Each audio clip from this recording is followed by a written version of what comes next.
cette opportunité d'être présent aujourd'hui parmi vous. Et un grand merci aussi à l'IAS. Alors, il m'a été confié de présenter une question très importante, d'accord? La santé reproductive, y compris le VIH, chez les populations migrantes. Il faut dire que la santé reproductive, avec toutes ses composantes, est un domaine de la santé qui est particulièrement important pour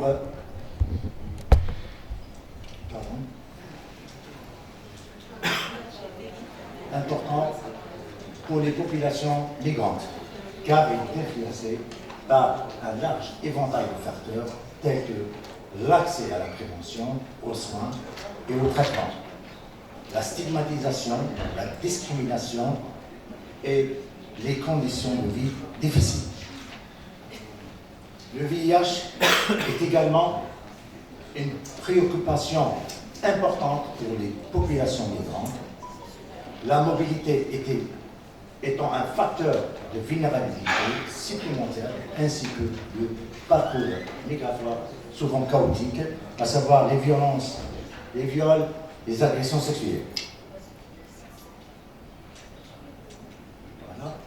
Donc, pour améliorer la santé reproductive au sein des populations migrantes et les VIH, donc les objectifs spécifiques comprennent tout d'abord accroître la sensibilisation et la compréhension des populations migrantes sur la santé reproductive et le VIH en utilisant des approches culturelles appropriées pour fournir des informations et des conseils.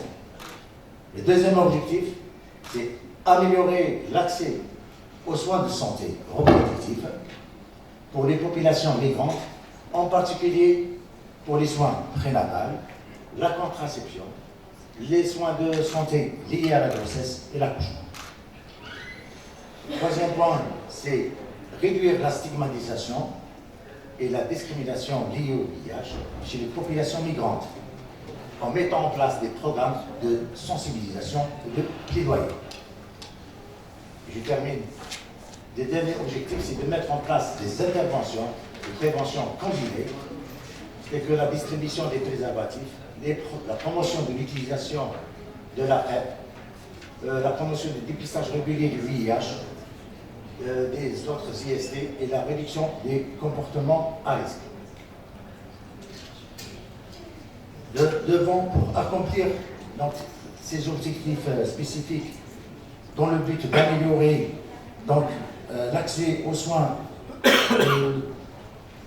aux populations migrantes, plusieurs processus ont été mis en place, à savoir le plan d'action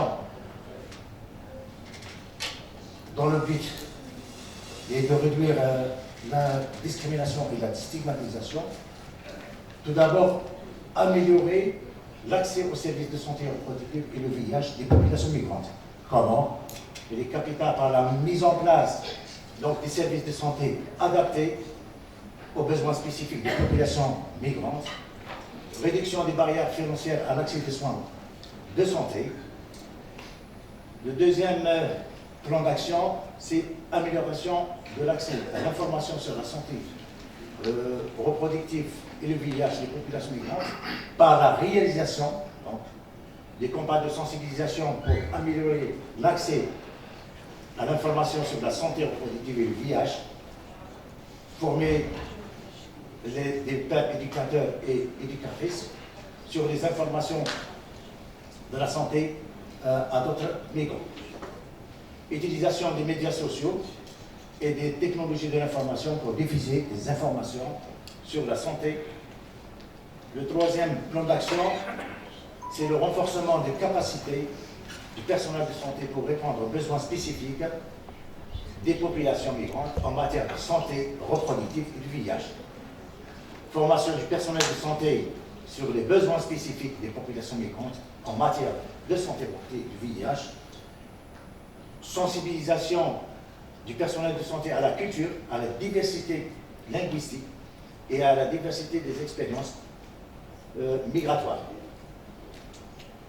Aussi, promouvoir la colonisation des populations migrantes en encourageant ces populations migrantes à participer à la planification et à la mise en œuvre des programmes de santé.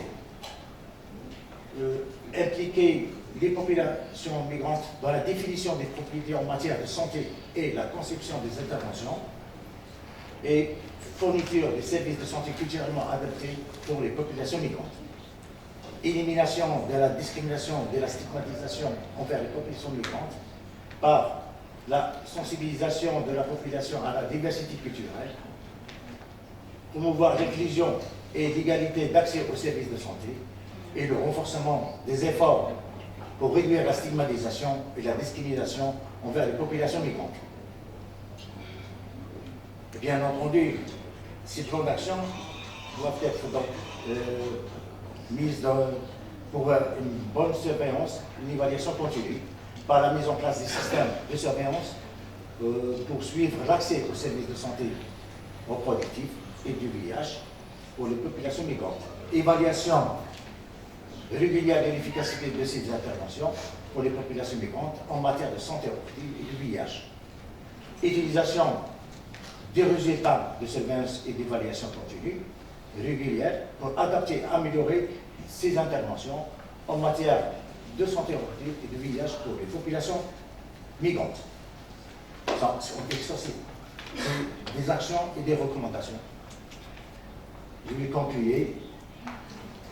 Il faut dire que la séropositivité chez les femmes migrantes multiplie les difficultés auxquelles elles sont confrontées et renforce leur précarité sociale et leur solitude.